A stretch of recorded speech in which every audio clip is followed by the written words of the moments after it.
say no to me. Hey, Jim, does it make sense to purchase the vehicle? No, not right now. Got it. What's a good next step then?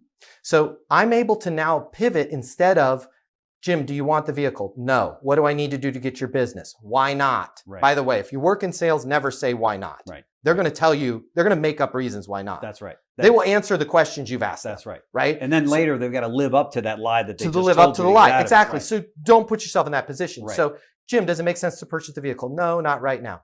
What's a good next step then? Right. And notice what I did there. I didn't say anything after that. I paused. Right.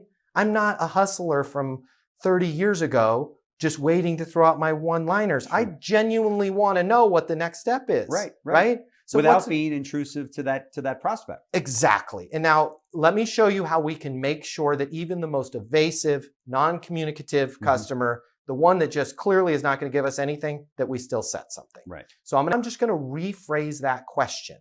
And I'm going to phrase it in terms of what's a good next step for me, or what's a good next step on my end. Right. So you say I need to think about it when I say what's a good next step. So I'm going to say, hey, Jim, does it make sense to purchase the vehicle? No. Got it. What's a good next step then? I just have to think about it. Got it. What's a good next step on my end? Probably to follow up with me in a week or so. Awesome. I will touch base with you. What's today? Tuesday. I will call you Thursday if I haven't heard from you before then. Fair enough? Sounds good. Perfect. Now I've taken control. Now notice the nuance there. See, it's almost impossible. You struggled with that. Right.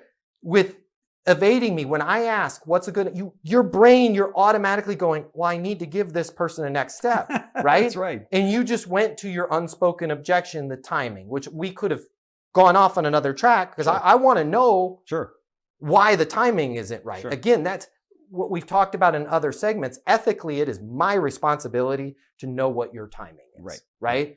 Not because I want to pressure you into a purchase, because I want to make sure that I'm providing you with the scope of everything that's going on. Because again, as we've talked about in other segments, if you come back in 2 weeks and whatever it is that we've been talking about is either gone or the price has changed, gone up. Yeah. That's sure. I would say majority my responsibility.